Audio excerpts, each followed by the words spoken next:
రాయచోట్లోని వైఎస్ఆర్సీపీ జిల్లా కార్యాలయంలో రాష్ట్ర అధికార ప్రతినిధి రమేష్ కుమార్ రెడ్డి మీడియా సమావేశం నిర్వహించారు. పేద విద్యార్థులకు ఖరీదైనటువంటి వైద్య విద్యను జగన్మోహన్ రెడ్డి అందుబాటులోకి తీసుకొచ్చారని, ప్రైవేటీకరణ పేరుతో ప్రజలను దోచుకోవటమే చంద్రబాబు జీవిత పాలన అయిందన్నారు. నమస్కారం.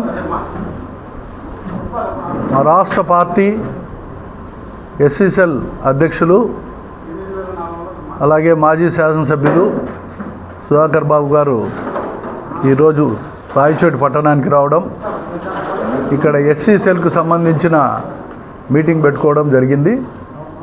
ప్రధానంగా ఈరోజు మనం చూస్తే ఈ రాష్ట్రంలో ఒక అరాచక పాలన ఎలా సాగుతుంది అనేది ప్రజలందరికీ అర్థమైంది. జగన్మోహన్ రెడ్డి గారు 17 మెడికల్ కాలేజీలు తీసుకొచ్చి ఈ రాష్ట్రంలో ప్రభుత్వం నడిపే విధంగా వాటికి అన్ని రకాల అనుమతులు తీసుకొచ్చి నాబార్డ్ నుంచి నిధులు టైఅప్ చేసి మిగతా ఇన్స్టిట్యూషన్స్ నుంచి కూడా నిధులు టైఅప్ చేసి ఆ నిధుల ద్వారా దాదాపు ఒక 5 మెడికల్ కాలేజీలు ఇప్పటికే ఫంక్షనింగ్ కూడా రావడం, అక్కడ కాలేజీలు జరపడం కూడా జరుగుతూ ఉంది. మిగతా చోట ఇన్ఫ్రాస్ట్రక్చర్ అంతా రెడీ అవుతూ ఉంది.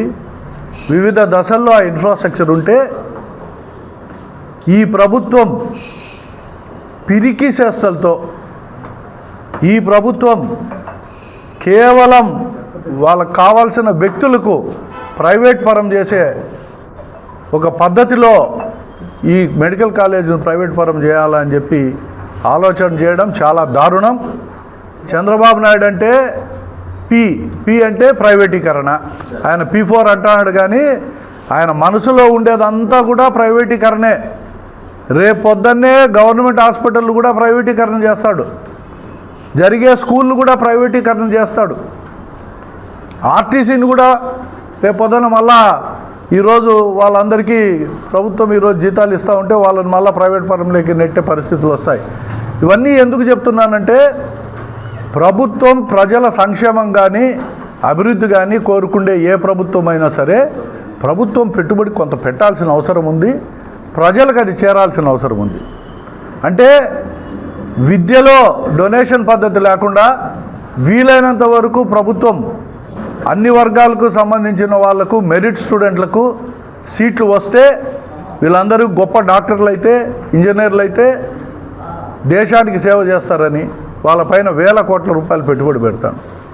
ఈరోజు ప్రైవేటీ విధానం వస్తే కంప్లీట్గా దోపిడీ తప్పనిచ్చి ఎక్కడ కూడా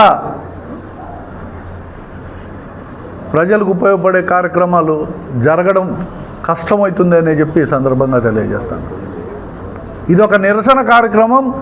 నిరంతరము ఆఖరి వరకు పోరాటం చేసేదానికి వైఎస్ఆర్సీపీ ఈరోజు నడుం బిగించింది. మా నాయకుడు జగన్మోహన్ రెడ్డి గారు కూడా రేపు అనకాపల్లి మెడికల్ కాలేజ్ కూడా సందర్శించే కార్యక్రమం కూడా పెట్టుకున్నారు. ఇంకో పక్క చూస్తే మద్యం ఒక పక్క ఏర్లై పారుతూ ఉంది. వేలాది బెల్ట్ షాపులు శ్రీకాకుళం నుంచి చిత్తూరు వరకు అన్ని ప్రాంతాల్లో బెల్ట్ షాపుల నిర్వహణ బ్రహ్మాండంగా జరుపుతూ ఉన్నారు. వాళ్ళకు కావాల్సిన వ్యక్తులకు బెల్ట్ షాపులు ఇచ్చారు. ఈరోజు ఒక చీప్ లిక్కర్ అంటే అత్యంత దారుణమైంది. ఎలాంటి టెస్టింగ్ కూడా చేయకుండా, డిస్టిలరీస్ నుంచి కాకుండా తెలుగుదేశం పార్టీ కుటీర పరిశ్రమలు ఏర్పాటు చేసి ఈరోజు మద్యాన్ని సరఫరా చేసే కార్యక్రమం, ప్రజల నుంచి డబ్బులు దోపిడీ చేసే కార్యక్రమం మొదలుపెట్టింది. ఒక పక్క జగన్మోహన్ రెడ్డి గారి పైన ఆరోపణలు చేస్తూనే ఉంటారు. గడచిన 17 నెలలుగా ఎన్నో ఆరోపణలు చేసినారు, ఎంతోమందిని జైలు పాలు చేసినారు. ఈరోజు మీరు చేస్తుండేది ఏంది? శ్రీకాకుళం నుంచి చిత్తూరు వరకు ఎన్నో దశల్లో, ఎన్నో రైడ్లలో ఈ అక్రమ మద్యం అంటే కుటీర పరిశ్రమలో తయారైన మద్యం బయటపడడం, ఇంతకంటే దారుణమైన ప్రభుత్వం నడిపే పరిస్థితి ఎప్పుడైనా మనం చూసామా అని. ఏదో కర్ణాటక నుంచో తెలంగాణ నుంచో ఒరిస్సా నుంచో మద్యాన్ని తీసుకొచ్చి అమ్మినారు దొంగగా అంటే అది కొంతమంది దొంగలు చేసే పని. ఈరోజు ప్రభుత్వంలో ఉండే పెద్దలే, మంత్రుల స్థాయిలో ఉండేవాళ్ళు, ఎమ్మెల్యేల స్థాయిలో ఉండేవాళ్ళు, ఇన్ఛార్జీలు ఒక భయంకరమైన దోపిడీ ప్రక్రియకి ఈరోజు తెర లేపినారు. తద్వారా ఈరోజు ప్రజల జీవన ప్రమాణాల గురించి ఆలోచన చేసే సమస్య లేకుండా పోయింది. చీప్ లిక్కర్ పేరుతో 99 రూపాయలకే వీళ్ళు మొత్తం 6-7 రూపాయలు ఖర్చు పెట్టి 99 రూపాయలకు ఈ మద్యాన్ని పల్లెల్లో డైరెక్ట్గా అమ్మే ప్రక్రియ స్టార్ట్ చేసినారు. అలాగే ఇక్కడున్న లైసెన్స్ షాపుల్లో కూడా వాళ్ళు కూడా ప్రతి 3 బాటళ్లకు ఒక బాటల్ ఈ బాటల్ పంపడం కూడా జరుగుతూ ఉంది. పవన్ కళ్యాణ్ ఏమైనాడో తెలియదు, ఆయన వాయిస్ మూగపోయినాయి, ఆయన మాట్లాడే పరిస్థితుల్లో లేడు. నేను ప్రజల కోసమే ఉండాలని అంటాడు. చంద్రబాబు చేతల్లో ఏమైపోయినాడో పవన్ కళ్యాణ్ ఈరోజు కూడా మనకు అర్థం కావడంలే. ప్రతిపక్ష హోదా ఇవ్వలేని ఈ ప్రభుత్వం ఎందుకు ఇవ్వలేదు అంటే, మాకేదో ఆయన ఇచ్చే కారో ఒక బంగళానో రెంట్ ఫ్రీ బంగళానో కరెంటు బిల్లో ఇంకోటో అవసరం లేదయ్యా. అసెంబ్లీలో మాట్లాడేదానికి సమయం కేటాయించండి, అదే మాకు కావాల్సిన హోదా అని ఎన్నిసార్లు రిక్వెస్ట్ చేసినా ఎక్కడ అసెంబ్లీలో వచ్చి వీళ్ళ మద్యం, అక్రమ మద్యం గురించో, అక్రమ ఇసుక గురించో, మట్టి గురించో, ఆక్రమణల గురించో, అవినీతి గురించో ప్రస్తావన చేస్తారనే ఉద్దేశంతో జగన్మోహన్ రెడ్డి గారికి సామాన్య ఒక ఎమ్మెల్యేకి ఇచ్చే సమయం ఇస్తాం తప్ప నుంచి ఎక్కువ ఇవ్వమని చెప్పి వాళ్ళు చెప్పడం జరుగుతూ ఉంది. అంటే ఇంతకంటే దారుణం ఏముంది? ఈరోజు ఇసుకలో దాదాపు గడచిన ప్రభుత్వము ఏటా 750 నుంచి 800 కోట్లు ప్రభుత్వానికి ఆదాయం వస్తూ ఉంటే ఈరోజు రాగినాయ పైసా లేదు ఉచిత ఇసుక పేరుతో.